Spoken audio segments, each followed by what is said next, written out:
Good morning, everybody. This is Ann Baker, and I'm with my co-host Brian Fitzherbert on Talking with Ann on WOND 1400 AM News Talk Radio, online at WONDradio.com. And we have Ginny on the phone who's got something that we know is important. Ginny. Well, what I want to ask Brian, if he has a plan for the city of Atlantic City. Right now, in my opinion, we have a mayor in Atlantic City who is nothing more than a paid potted plant. Okay, he does nothing except stir up trouble, and he would have to go, but the people will probably continue to elect him. What would be your plan for Atlantic City, economically, socially, crime-wise, and everything else? Because I've said for many, many years, whatever happens in Atlantic City does not stay there. Atlantic City, in my opinion, is the cog in the wheel for the economy of this region. What would you do? So Jenny brings up a great point and some history on Atlantic City. We've had some challenges, obviously, when it comes to the state gaining control of the city. We've had the situation where we've had, at our peak, I believe it was 15 casinos, and we didn't have state representatives, senators, and assemblymen to have the foresight, such as now Congressman Jeff Van Drew when he was in the Senate and the Assembly, to realize that, what happens when you build up that many casinos, what happens if Pennsylvania and Delaware and Maryland and New York and Connecticut all of a sudden legalize casino gambling. Obviously, that's going to be a direct competition. And, we drop down to 7 casinos, and each casino roughly has a few thousand employees, 3,000 to 4,000 employees. So obviously when those casinos close, people lose their jobs. As a result, if they are paycheck to paycheck, they lose their homes. Oh, my goodness. And that's why Atlantic County, unfortunately, at a time was the most foreclosed county in the nation. So as a result of that, so there was heavy reliance on gaming. The other piece of it is, obviously, there's heavy reliance on tourism for the 3 or 4 months that we have here in the summer. And then we have the individuals that are in Atlantic City that unfortunately don't change things. We've tried to do economic development type programs that are government and private sector, joint, and giving tax credits or tax breaks that haven't reaped the expected return. So there's all these complicated things that have happened within Atlantic City. And with Atlantic City being... Look, we have the expressway that goes right into it. That goes from Philly. There's an airport that's nearby. Some of the challenges, and I've had these discussions with local leaders as well as those that are trying to push economic development. Why is the rail line where it is relative to the other things that are attractive? Why is it difficult? Even President Trump in the 80s asked the question when he had come to Atlantic City, why is the rail station where it is versus where it could be? So there's infrastructure challenges in the greater sense of not just Atlantic City, but Atlantic County. So things with that background being talked about, what can be done? What are things to leverage that? Well, it's diversifying and trying to find those hubs. We have opportunity to repurpose some of the casinos that have either come and gone, that are still gone. Obviously, we've tried to reinvigorate it with shopping. With Tandra outlets and everything else. With Stockton University. And with Stockton University being a campus. So we're slowly doing things in the right direction, but I believe more needs to happen. And the reason I say this is take a page out of playbook of other cities that may have been successful or other areas that have been successful across the country, not necessarily New Jersey, not necessarily the Northeast, but why not take a page out of a Midwest playbook, a city that's similar. Because I think Atlantic City has roughly 50,000 in terms of population, give or take.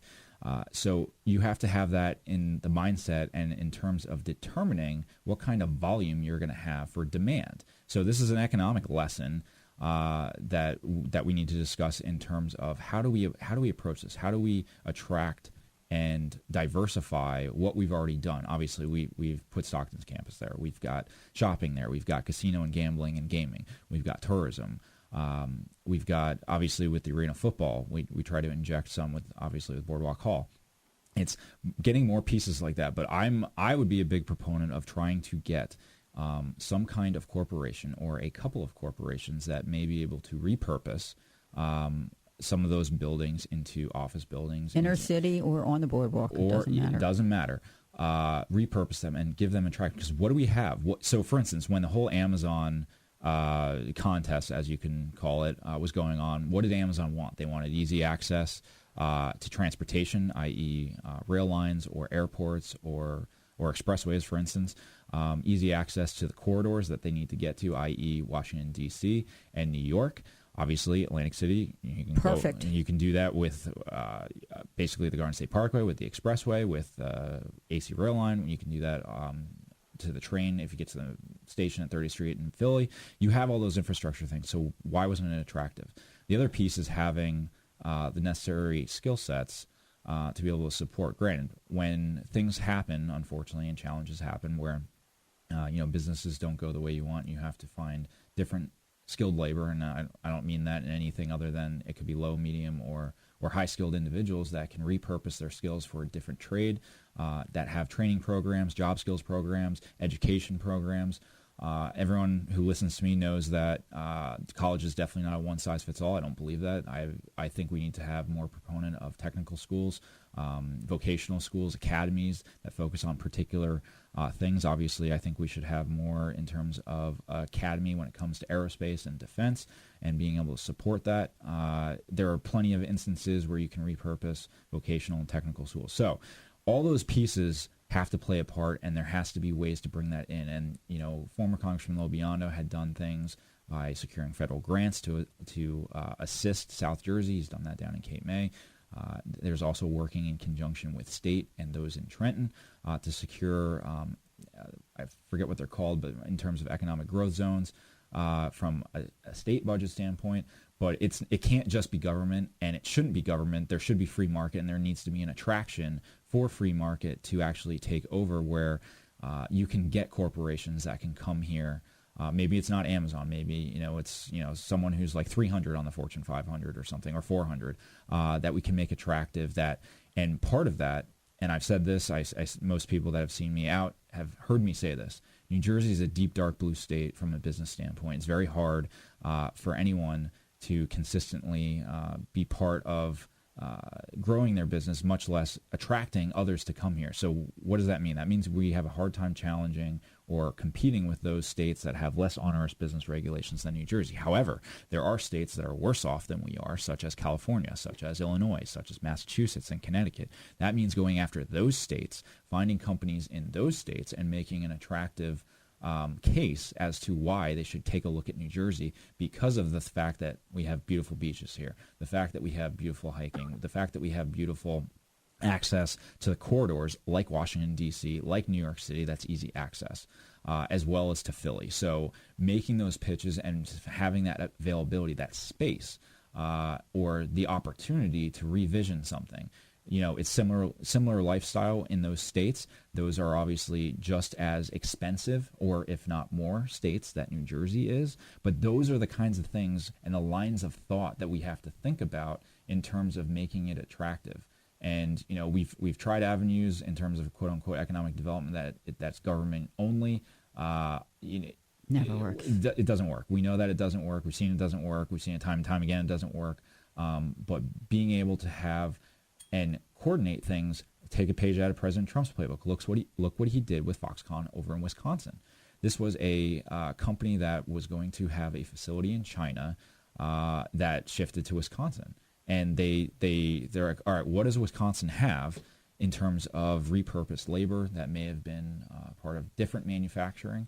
And they had leaders like Governor Scott Walker and even Congressman Paul Ryan at the time that made these pitches to attract these types of companies to come to their state in their district because of X, Y, and Z. And the same thing can be done here in South Jersey. And the reason I'm making that point in terms of leveraging, I'm saying that there are plenty of aerospace, there are plenty of aviation, there are plenty of defense contractors that are in those states. That's a place to start. I'm not saying it needs to be confined to those, but that's leveraging the assets that we have here in South Jersey, such as the Tech Center, such as the Coast Guard Training Center, such as the Tech Village and the UAS program that Cape May County is developing, on top of the fact that we have room.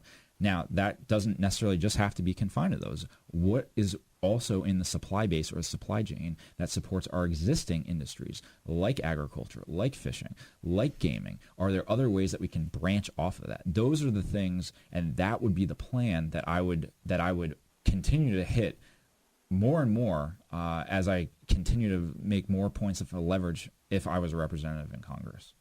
So, Jenny, I know that was a mouthful, so I hopefully that covered a lot. No, you did. You covered a tremendous amount. It was wonderful. And people have got to never, ever lose sight of the fact that Donald Trump came to Atlantic City and he employed 18,000 people. Okay? 18,000 people did not have jobs, and he created the jobs. So he is a job creator, and hopefully someone will work with him in Congress. Thank you very much, Brian. Thank you, Jenny. Thanks, Jenny.